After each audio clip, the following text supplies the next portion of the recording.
দারুল দেওবন্দ প্রতিষ্ঠার মূল উদ্দেশ্যটা কি?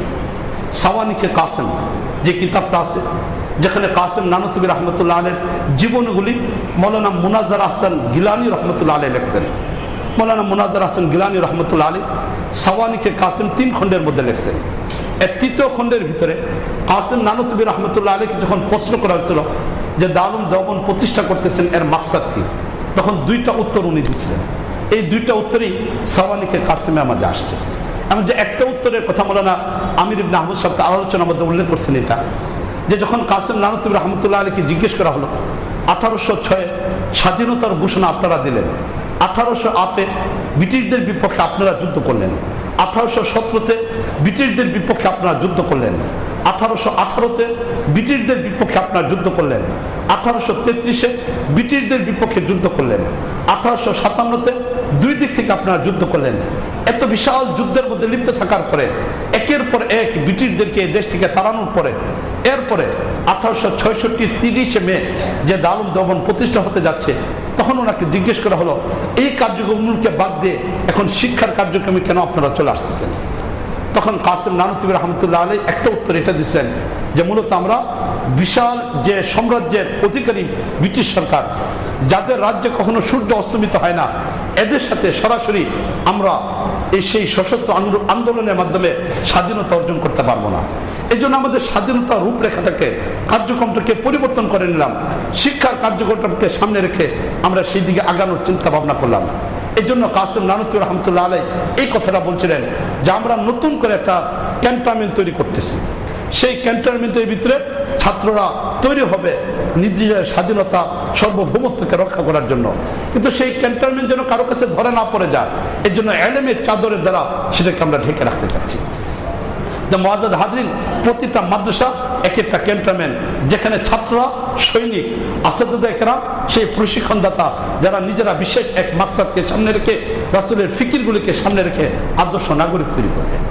2 নম্বর, সাওয়ানিকে কাসেমের আরেক জায়গায় কাসেম নানুতুবি রহমতুল্লাহ আলাইহি বললেন এই কথা, লর্ড মেকেল যে শিক্ষা ব্যবস্থাকে চালু করেছিল সেই শিক্ষা ব্যবস্থার ধারাই ছিল এটা, ভারত উপমহাদেশে এমন কিছু শিক্ষা মানুষকে তৈরি করতে চায় যারা শিক্ষার দিকে শিক্ষিত হওয়ার পরে রং এবং বর্ণের দিক থেকে ভারতে থেকে যাবে, চিন্তা চেতনার দিক থেকে ইউরোপের খ্রিস্টান হয়ে যাবে। আজকের আধুনিক শিক্ষা, জাগতিক শিক্ষা আমাদেরকে সেদিকে নিয়ে যাচ্ছে।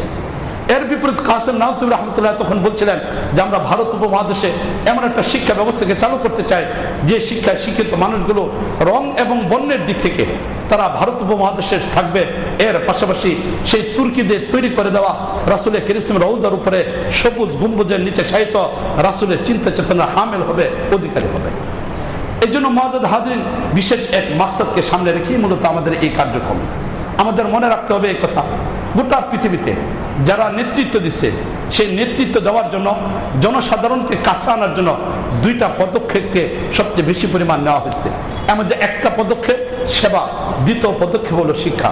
আজকে আমরা আমাদের বাংলাদেশেই দেখি যে মিশনারি যে আমাদের দেশে কাজ করতেছেন, এই 2টা বিষয়কে সামনে রেখে তারা কাজ করতেছেন।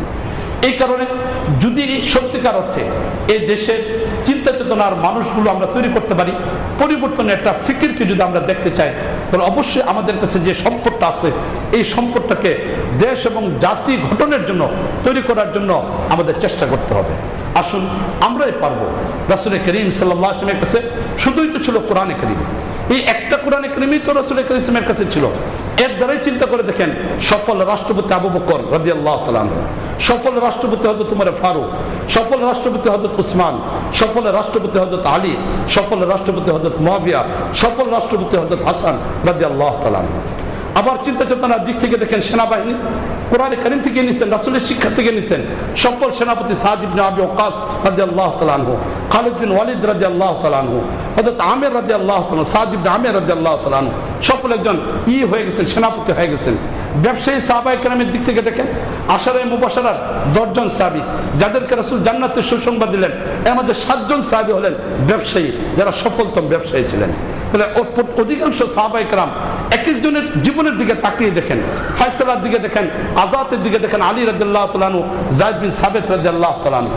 চিকিৎসা বিজ্ঞানের দিকে দেখেন, ফাতেমা রাদিয়াল্লাহু তাআলা আনহা, উম্মে আতিয়া রাদিয়াল্লাহু তাআলা আনহা। এক একজনের দিকে তাকিয়ে দেখেন, রাসূল কারীমের কাছ থেকে নিয়ে কোরআনকে সামনে রেখে, হাদিসকে সামনে রেখে গোটা পৃথিবীটাকে আলোকিত করে ফেলছিলেন।